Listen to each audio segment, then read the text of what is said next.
کراچی کا موسم اچانک تبدیل، طوفانی ہواؤں کا راج، شیر قائد کا موسم انتہائی خوشگوار، ماہرین نے حیران کن پیشنگوئی کر دی۔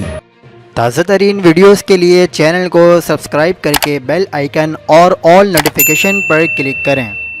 آپ کو بتاتے چلیں کہ بحیرہ عرب سے مونسون ہوائیں ملک کے بالائی اور وسطی علاقوں میں داخل ہو رہی ہیں۔ محکمہ موسمیات کا مزید کہنا ہے کہ آج سے پاکستان کے بالائی علاقوں میں تیز بارش کا سلسلہ شروع ہو سکتا ہے۔ چیف میٹرولوجسٹ سردار سرفراز کا کہنا ہے کہ سندھ میں 12 ستمبر کے بعد بارشیں ہونے کا امکان ہے۔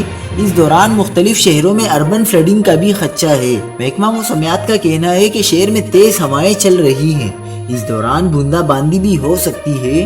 محکمہ موسمیات نے کہا کہ شیر قائد میں 27 کلومیٹر فی گھنٹے کی رفتار سے جنوب مغربی ہوائیں چل رہی ہیں۔ البتہ رواں ہفتے کراچی سمیت سندھ بھر میں تیز بارش کا کوئی امکان نہیں ہے۔ مزید خبروں کے لیے دیکھتے رہیے حق پاکستان نیوز۔